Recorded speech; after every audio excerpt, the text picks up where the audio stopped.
Ce chiffre, à présent, près d'un tiers de la population mondiale n'a pas accès à l'eau potable. Le réchauffement climatique va sans doute aggraver cette situation, alors que les besoins en eau vont encore augmenter de 50% dans les 10 prochaines années.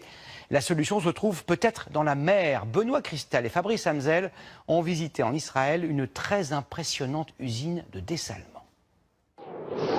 Après une 5e année consécutive de sécheresse, le niveau des cours d'eau et des réserves diminue en Israël, comme partout au Moyen-Orient. Et pourtant, le pays est à l'abri de la pénurie grâce à ce genre d'usine. Elle pompe l'eau de la mer Méditerranée 24 heures sur 24 pour la dessaler et la rendre potable. Ici, on produit l'eau consommée pour un habitant sur 6 en Israël, dans une seule usine. Autrement dit, cette installation suffirait à alimenter une ville comme Paris. Israël a pris les devants en construisant 5 usines comme celle-ci au total. Les 3/4 de l'eau potable consommée dans le pays viennent donc directement de la mer. Toutes nos ressources naturelles sont épuisées. Le niveau a dépassé la cote d'alerte. Sans ce genre d'usine, on n'aurait plus aucun accès à l'eau potable. L'eau de mer est propulsée dans ces tubes à très haute pression. Cette technique, dite de l'osmose inverse, a fait baisser les prix. Grâce à un coût de distribution très bas, la facture d'eau des Israéliens est moins élevée qu'en France. Et voilà le produit final. Il y a seulement 1h30, cette eau se trouvait dans la mer. Maintenant, elle est potable.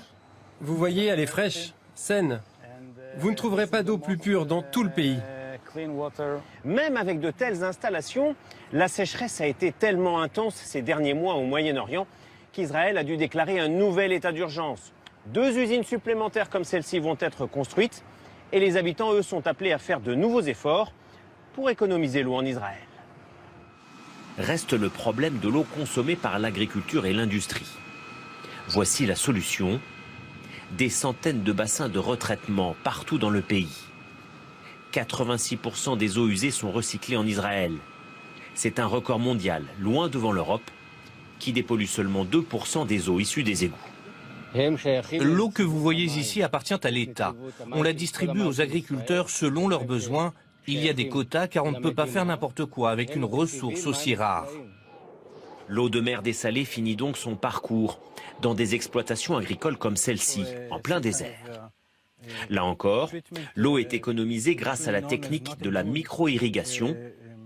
Il s'agit en fait du goutte à goutte, adopté partout en Israël depuis près de 20 ans.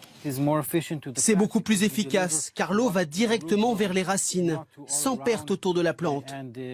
On économise de l'argent et du temps. Ce centre de recherche sélectionne aussi les variétés qui s'adapteront mieux à l'eau salée des nappes phréatiques surexploitées. Un autre projet destiné à faire face à l'urgence climatique. Les réserves d'eau naturelle s'épuisent et tout le Moyen-Orient s'attend à de nouvelles vagues de sécheresse ces prochaines années.